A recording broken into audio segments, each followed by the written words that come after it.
ان الحمدللہ رب العالمین والصلاة والسلام علی رسولہ النبی الکریم اما بعد۔ میں چاہتا نہیں تھا اس پہ گفتگو کروں، مگر آج میں مجبور ہو گیا ہوں کہ اس بات پہ میں گفتگو کروں۔ کیوں آپ ایسا کرتے ہیں؟ مجھے اس چیز کی سمجھ نہیں آتی۔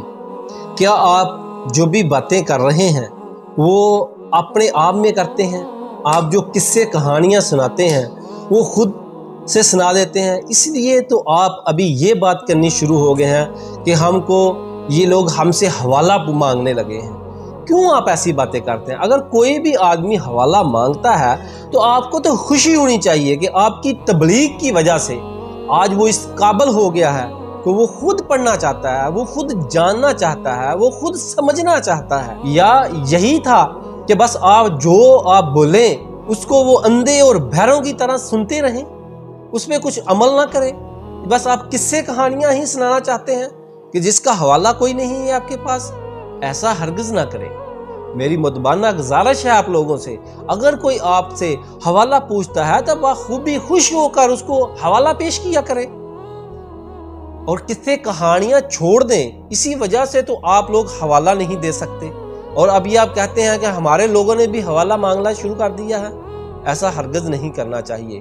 سب علماء کرام سے درخواست ہے کہ اگر آپ کے ماننے والے، آپ کے سننے والے آپ کو اس قابل ہو گئے ہیں کہ وہ آپ سے حوالہ مانگے تو آپ خوشی منائیں، کیونکہ آپ اگر قرآن و حدیث کی بات کر رہے ہیں تو آپ کو اس میں تو کوئی تردد نہیں ہونا چاہیے۔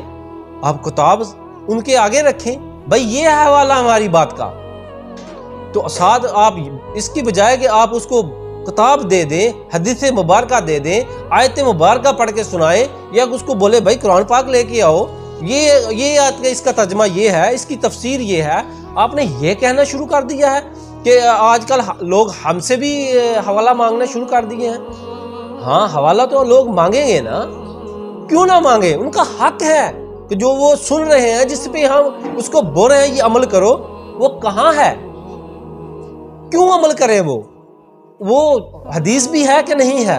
وہ قرآن ہے کہ نہیں ہے؟ اللہ کا فرمان ہے کہ نہیں ہے؟ سرکار مآب صلی اللہ علیہ وسلم کی سنت مبارکہ ہے کہ نہیں ہے؟ ان کا حق ہے۔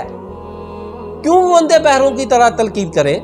کیوں وہ نہ جانیں کہ کیا ہم جس پہ عمل کر رہے ہیں اس پہ ہم کو حکم بھی ہوا کہ نہیں ہوا؟ یہی کام سیاست دانوں کا ہے۔ اگر یہی کام علماء کرام نے کرنا شروع کر دیا تو لوگ کہاں جائیں گے؟ یہ قصے کہانیاں سنانے بند کر دیں، ان کا کوئی فائدہ آج تک نہیں ہوا۔ اتنے سالوں سے آپ سنا رہے ہیں، ابھی قرآن و حدیث کا کوئی 10-20 سال ترجمہ تفسیر پڑھ کے سنائیں، پھر دیکھیں کوئی فرق آتا ہے کہ نہیں آتا۔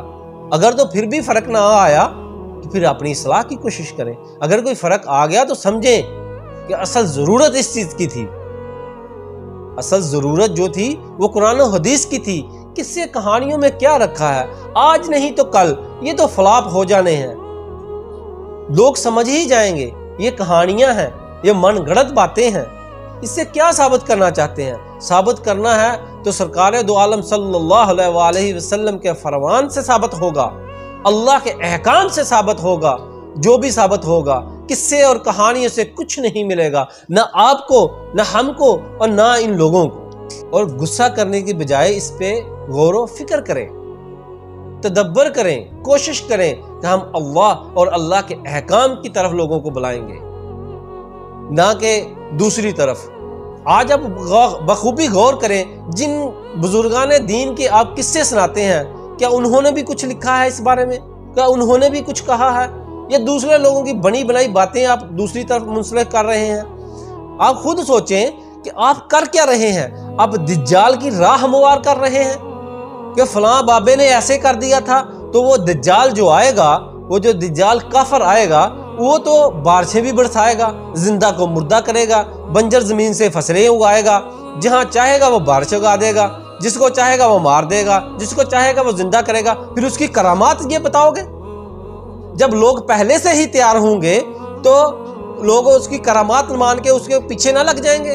اس کا نتیجہ، آپ کی قصے اور کہانیوں کا نتیجہ یہ ہے کہ ایک بزرگ عمرہ کر کے آتا ہے، پہلے بھی وہ غریب امتحان میں تھا، غریب پرسی کی حالت میں تھا، غربت میں تھا، چلو اللہ نے اس کو ایمان کی طاقت دی، آپ کی تبلیغ کی وجہ سے اب اس پہ فتنہ شروع ہو گیا ہے، کس قدر لوگ اس کے پوجا کی طرف نکل پڑے ہیں۔ کیا اس کی جو بزرگ ہیں ان کی کیا غلطی ہے؟ یہ آپ لوگوں کی تبلیغ کی وجہ سے سب کچھ ہے، جو آپ تبلیغ کرتے ہیں بزرگوں نے یہ کر دیا، بزرگوں نے یہ کر دیا، فلاں بزرگ نے یہ کر دیا، یہ کیا دین کا حصہ ہے جو آپ لوگوں کو سناتے رہتے ہیں؟ خدارا اللہ کا خوف کرے، قبر میں کیا اس چیز کے بارے میں سوال و جواب ہوگا، فلاں بزرگ نے کیا کیا تھا کہ کیا نہیں کیا تھا؟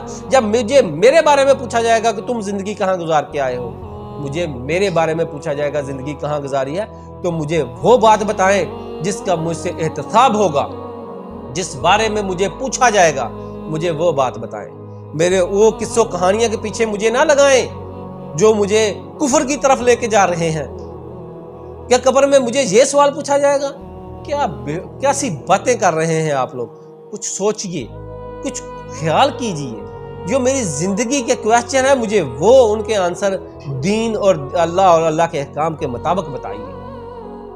مجھے یہ تو نہیں پوچھا جائے گا فلاں بزرگ کی شان کیا تھی، فلاں بزرگ نے کیا کیا کارنامے بتائے تھے، ہم کو وہ بتاؤ۔ کیا فرشتے یہ پوچھیں گے؟ اگر تو یہ پوچھنا ہے تو آپ ثابت کر دیں اور یہی بتاتے رہیں، مگر جو پوچھنا ہے اس کے بارے میں گفتگو کریں نا۔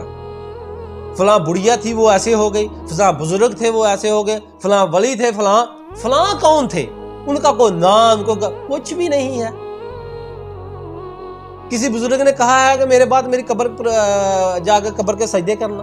کسی نے نہیں کہا، کہاں سے ثابت بھی نہیں ہے۔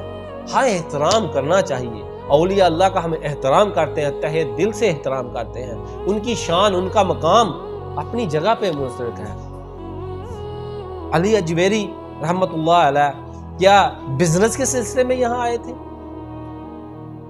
کیا بزنس کے سلسلے میں وہ آئے تھے؟ محی الدین چشتی رحمت اللہ علیہ کیا وہ جہاں پہ جا کے آباد ہوئے تھے کیا ہندوؤں کا گڑھ نہیں تھا؟ کیا وہ کہاں وہ کاروبار کے لیے گئے تھے، یا وہ وہاں اپنی منتا کے لیے گئے تھے، یا بولا تھا انہوں نے کہ اپنی قبروں پر میری قبر پر چادریں چڑھانا؟ ایسا ہرگز نہیں ہے۔ بزرگان دین کے اس پہ فتوے ہیں کہ قبریں پکی نہیں ہونی چاہیے، ان پہ چادریں نہیں چڑھانی چاہیے۔ پھر آپ کہاں کس جگہ پہ کھڑے ہیں، کون سی باتیں کر رہے ہیں؟ سرکار مآب صلی اللہ علیہ وآلہ وسلم کا سب سے بڑا معجزہ یہ قرآن مجید ہے، اس کے بارے میں لوگوں کو بتائیے۔ سرکار دو عالم صلی اللہ علیہ وسلم کی محبت بتائیے جو قرآن و حدیث سے ثابت ہے۔ سرکار نے فرمایا ہے نماز میری آنکھوں کی ٹھنڈک ہے، اس کے بارے میں بتائیے۔ نماز چھوڑنے والے کے بارے میں، وعیدوں کے بارے میں بتائیے۔ قبر کے بارے میں، سوال و جواب کے بارے میں بتائیے۔ زندگی دارالامتحان ہے، اس کے بارے میں بتائیے۔ جو سوال پوچھے جائیں گے ان کے بارے میں بتائیے۔ کیا یہ باتیں لوگوں اس پہ عمل کر کے اکتا گئے ہیں جو آپ دوسری طرف لے کے جا رہے ہیں لوگوں کو؟ خدارا میری گزارش ہے، مدبانہ گزارش ہے، کچھ خیال کیجئے کہ آپ کیا کر رہے ہیں۔ اولیاء اللہ کی شان اس قدر تو بیان نہیں کر رہے اور کر رہے ہیں کہ دجال کی راہ ہموار کر رہے ہیں۔ کیا وہ یہ سب کچھ آ کر کے نہیں بتائے گا؟ سرکار مآب صلی اللہ علیہ وسلم نے سورۃ کاف ہر جمعہ کو پڑھنے کو کہا ہے، دجال کے فتنے سے بچنے کے لیے۔ ہر نبی نے اپنی امت کو متنبہ کیا ہے اس فتنے سے کہ بچنا اس فتنے سے۔